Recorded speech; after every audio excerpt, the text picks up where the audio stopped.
Hello, I'm Jared Willits, and welcome to My Thoughts for What They're Worth, already up to episode number 7. As I always do before we get started, I ask if you like what we're doing, you like how we're proceeding, what we're talking about, and all that.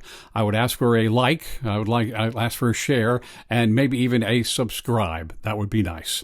This episode number 7, I've entitled Third Party. Maybe it's about time.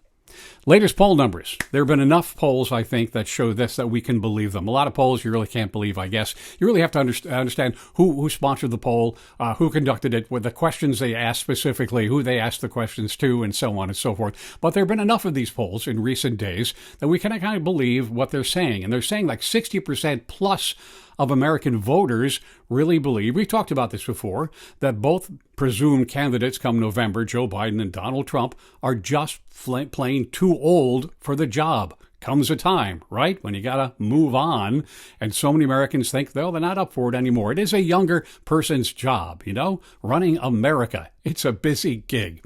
And there have been other polls about with the same numbers, and I think we can believe that many Americans simply are not happy with either one for any number of reasons. I don't like him, and I don't like him. What am I going to do? Well, in years past, a third-party candidate has been pretty much a spoiler, just siphoning off of votes from either side and not accomplishing much other than that. In years past, we can remember Ralph Nader, Green Party, so many years ago.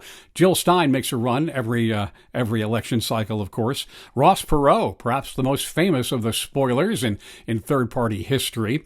And this time around the block, we have some people who are out there running third-party, if you will. Let's see here. Robert F. Kennedy Jr., he's in the mix. Jill Stein is back. Cornel West is in the mix as well. And Joe Manchin may well, with the No Labels Party, get in the mix. So maybe we're just at that point that a third-party candidate wouldn't necessarily be just a spoiler.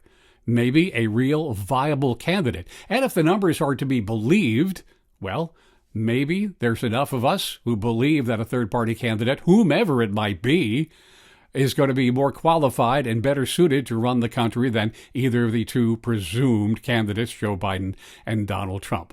We don't know until we get there, of course, but at the moment, it does seem, and there'll be new polling as time goes on, more people will be asked the question again and again, what do you think about our two candidates?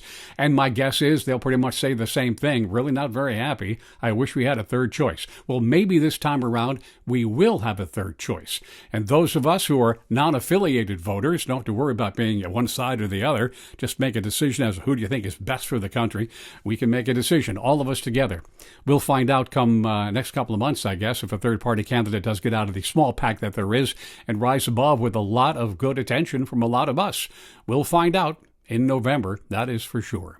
Third party, maybe it's about time. I appreciate your viewership. I do ask for your like, your share, and your subscription. Those are my thoughts for what they're worth. I'm Jared Willits.